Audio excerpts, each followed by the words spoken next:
I'm currently at my husband's childhood home where he grew up. Nobody lives here anymore, and we live elsewhere.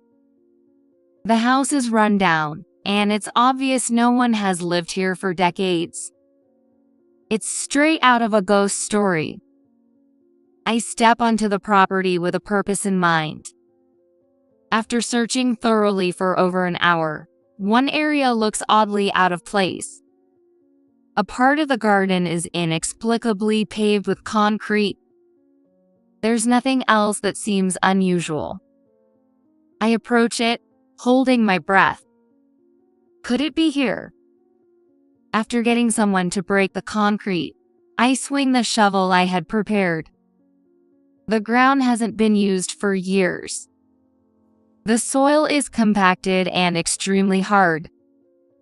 Sweat breaks out with every swing. Before I know it, the sun that was high in the sky is now setting. Maybe that's enough for today. Thinking it's my last swing, the shovel snaps into the soil with a crack. I quickly pull out the shovel and start digging desperately with my hands. Please let it be a lie. Please let it be a lie. I wish to myself. But a few minutes later, I let out an involuntary cry. My name is Sally, and I'm just an ordinary office worker in the region. Life has been uneventful. I work as usual and go home as usual, but I'm content with my daily life. Since I've been living alone since graduating from high school, I don't speak to anyone if I don't go out on weekends. I've always loved talking, so these silent weekends are torture for me. Being chatty is my only talent and passion. Today, as usual, I finish my morning tasks. To take a lunch break, I talk to the guy next to me. All right, Justin, let's grab some lunch. Is it noon already? I just have a bit more to do on this task. Well, I can finish it this afternoon. Justin yawns and stretches in his chair. Justin has been my closest friend since we were new hires. We started talking a lot because we sat next to each other during training. The trainers even noticed us and paired us up whenever they could. I've never had a boyfriend, so I guess I'm not very resistant to romance. At one point, I even thought, could this be fate? But I heard during training that Justin has had a girlfriend since high school. My romantic notions ended in 4 days during the training period. Since then, I've just treated him like any other colleague. That's why, in the 3 years since we met, we've never gone out for drinks or outings after work or on weekends. It wouldn't be right to his girlfriend, and I don't want to cause any misunderstandings. Justin gets up from his chair. All right, let's go. He heads towards the office exit as if to say he'll leave me behind if I don't hurry. I follow him to the cafeteria. Our company has a cafeteria, and around this time, it fills up with people from the entire building. Today is no different, bustling as usual. I pick a chicken bowl, and Justin chooses a noodle dish with vegetable. We sit facing each other. Listen to this. I've been seeing ghosts in my neighborhood recently. But here's the funny thing. Yeah. Justin seems to have a sixth sense. I can't see ghosts at all, so I find his stories hard to believe. I'm tired of hearing about them every time. After Justin finishes his story, I try to change the subject. Hey Justin, what's been going on with your girlfriend lately? I haven't heard anything about her. Justin, who was slurping his noodles vigorously, suddenly stopped moving. I tilted my head in curiosity. Then, after chewing his noodles, he turned to me with a somber expression. Seeing his indescribable look, I grimaced. We broke up. I had a hunch but thought to myself, I knew it, and looked up at the sky. Though not the sky but ceiling, actually. I turned back to face Justin. He told me that it started with small misunderstandings. Differences in lifestyle, ways of thinking, stuff like that. The breakup wasn't recent. It happened 2 months ago. Justin said he wasn't bothered by it anymore, but as soon as I asked, he began to spill everything. Well, they had been together for over 4 years, so I guess 2 months isn't enough to heal a heart. Maybe talking about it helped him feel a bit better? When we headed back to work that afternoon, Justin seemed a bit more dignified. From that day on, we grew suddenly closer. I found myself rekindling feelings for Justin that I had forgotten. I went all out and confessed my feelings to him. Justin, still nursing his emotional wounds, told me, "I'm not in the mood to date anyone right now," and he turned me down several times. But I kept pushing, and eventually, Justin gave in, and we started dating. Our relationship turned out to be really good. We never had any major fights, and when we reached the 5-year mark, we got married. We were both in our mid-20s and didn't have much money. We decided to save for our future children instead of having a wedding. Still, I felt we needed to make a formal announcement, so I suggested we go and greet Justin's mother formally, which is why we visited his family home today. His mother, Sarah, welcomed us warmly when we got my in-laws' house. Welcome, Sally. It wasn't far from where we lived, but it had been a while since we visited, so I was a bit nervous. Detached houses are really nice, I remarked as we walked down the hallway. I remember learning about a year into our relationship that Justin was raised by a single mom, so it didn't feel odd that Sarah lived alone. Sitting in the living room, we formally announced our marriage. Sarah was thrilled. "That's wonderful." Then we spent the time chatting about everything from Justin's elementary school days to high school events. Justin looked a bit awkward the whole time. As we reminisced, it had gotten quite dark outside, so we left my in-laws' house. Justin and I both loved kids. We had been saving for our future children even before we got married. But it had been hard to conceive, and we were almost giving up when I felt unwell recently and went to the doctor, only to find out I was pregnant. It had been 3 years since we greeted Sarah with our marriage. Of course, both Justin and I were overjoyed. When we told Sarah, who knew our circumstances, she cried with happiness. We didn't know the baby's gender yet, but we started thinking of names and preparing baby items like cribs. We suddenly became very busy. If anything happens to me, Justin had taken out a substantial life insurance policy on himself. People become parents like this, huh? Watching Justin, I was impressed. I thought I needed to do my best too, and struggled every day. About a year later, on a certain day, all right, said my husband, now changed his cloth into an athletic wear, heading towards the front door. I followed him to the entrance, carrying our daughter, Lucy. I'll be back soon. Putting on his running shoes and looking back at me. Take care, see you soon. Sure thing. He nodded and ran off on his usual running route. Before our daughter was born, I used to run with him. It's a scenic route that goes around the park at the midpoint and around our neighborhood.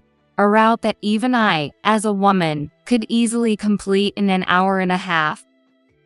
But that day, he didn't return after 2 hours, nor after 3. Usually, he would be back in less than an hour. He typically leaves his cell phone and wallet at home when he goes running, so there was no way he could have made a detour. I even called his mother's house to check, but he hadn't stopped by there either. At this point, even I, who usually don't worry too much, started to feel anxious and irritated. "Where on earth did you go?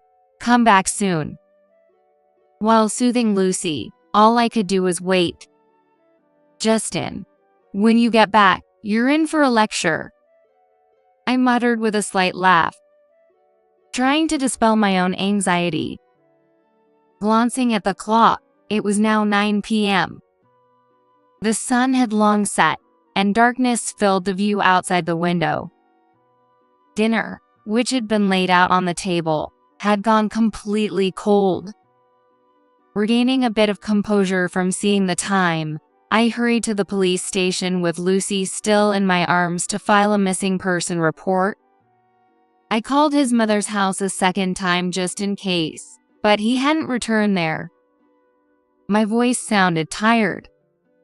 It's tough being alone, isn't it? You must be exhausted from worrying too much. Why don't you stay over at my place tonight? Sarah spoke kindly over the phone. I went back home once, posted a note on the front door for Justin, and then headed to his mother's house. However, the next day came and went without any word from my husband or the police. Unable to just sit still, I left Lucy with my mother-in-law, Sarah, and searched all over town. Police stations, hospitals, acquaintances, neighbors. I asked everyone. "I've been searching everywhere. Where did you go, Justin?" The thought that something might have happened to him crossed my mind as one possibility. That's why I covered all the local news since he disappeared. Despite knowing it was a nuisance, I even went to the newspaper publisher. Still, everyone just shook their heads, and I couldn't get any information. A month passed without any sign of Justin. Since then, both Sarah and I have been running around town gathering information, but to no avail. Not knowing where Justin is or what he's doing, we were both exhausted. If he's alive, I hope he's living happily somewhere, I thought, but both Sarah and I knew he wasn't someone who would just disappear without a word. Are we never going to find any clue, never see Justin again? That's not true. He's not that fragile. Sarah reassured me with a slightly trembling voice. Deep down, she must want to express her own fears.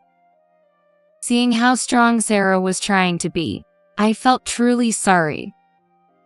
Well, maybe Lucy can stay with me until she starts elementary school. It must be tough for you alone, Sally. Honestly, I was filled with anxiety about the future, and I thought I might as well stay with Sarah for a while. After some thought, I decided to accept her offer. "Thank you so much." She nodded with a smile. I guess she was just as anxious. Can I discuss one more thing while we're on the subject? It's not exactly the best time to bring it up, but... Her serious expression made me serious too. Actually, I'm not Justin's biological mother. I'm just the one who raised him. What, you mean? I couldn't hide my shock at this sudden revelation. Justin's biological mother was Sarah's sister, Emily. Emily had been a free spirit from a young age, often causing trouble for those around her. Even as an adult, her personality didn't change much. She was always true to herself. In high school, Emily began to hang out with a wrong crowd. Her entire personality changed, and getting involved in theft and assault became the norm. The police were always on her case, and it wasn't unusual for her to be detained. Emily got pregnant at 19, largely because she was out drinking every day despite being a minor. Apparently, even Emily herself doesn't know who the father is. Emily probably didn't want to have Justin. That's why I took him in. One Thanksgiving day, after not showing up since graduating high school, Emily showed up with Justin to visit. The relatives were shocked, saying, "Is this that Emily?" But they quickly accepted and doted on Justin. Then, suddenly, Emily shouted and threw Justin against the wall. Sarah had to restrain an agitated Emily and tend to Justin's injuries. That's when Sarah noticed bruises on his arms. Upon further inspection, she found bruises all over his body, indicating that Justin was being routinely abused by Emily. It was tough after that. Imagine, a single woman who's never had a boyfriend suddenly becomes the mother of a 5-year-old. Sarah said with a wry smile. Thanks to Sarah, Justin, who had been looking gloomy, gradually started to show a happier and brighter face. Justin thinks of you as his mother, Sarah. I'm sure he was happy with you. That's comforting to hear. Sarah smiled. But a question arose in my mind. Why did you decide to tell me this story now? Sarah's face turned serious again. Actually, Emily visited my house the day before Justin disappeared, even though we hadn't seen each other for years. As I listened quietly, thinking things over, Sarah continued. So I've been thinking maybe Emily has something to do with Justin's disappearance. I've been focusing on relatives this past month. Did you find anything? Sarah shook her head. I even checked the family home just in case. Nothing. The family home. Isn't this the family home? Sarah explained that there's another house where she and Justin were raised, separate from this one. Curious, I asked for the address of that house. The next day, I went there to see if I could find anything. But my search turned up nothing and ended in vain. 5 years have passed since then, with no leads. Our daughter, who was very young back then, is now a grade schooler. Last year, when she started elementary school, we officially began living with Sarah. We'd been sort of cohabiting since my husband's disappearance, and honestly, her help with housework and childcare has been a godsend. When Sarah suggested we live together, I had no reason to refuse, so we made it official. My daughter, who adores her grandmother, was thrilled. Our life changed on a parents' day at her school. After class, we walked home together. But that day, I felt like taking a little detour. Let's take a different route home today, I suggested, and we veered off the usual path onto a small side street. Then, amidst the fields, I saw a house that looked familiar. Is that? As we got closer, I realized it was my mother-in-law's childhood home. Wow. It was already in disrepair when we visited 5 years ago, but now it looked even more derelict, as if it could collapse at any moment. This is your father's real childhood home. She might get confused if I told her that. As we were about to walk past without stopping, my daughter suddenly stopped, tugging at my hand. Daddy is there. I was stunned by her remark. What? I exclaimed, looking around, but there was no sign of my husband or anyone else. There's no one there. But my daughter turned to me with a serious look. Daddy is in that house. She insisted, pointing at my mother-in-law's house. Startled, I questioned her. Are you seeing Daddy's ghost? She nodded. Apparently, my daughter has had a sense for spirits since she started speaking, often saying she could see people where there was no one. I was initially skeptical, but when I mentioned it to Sarah, she quickly resolved my doubts. I remembered Justin used to talk about seeing ghosts too.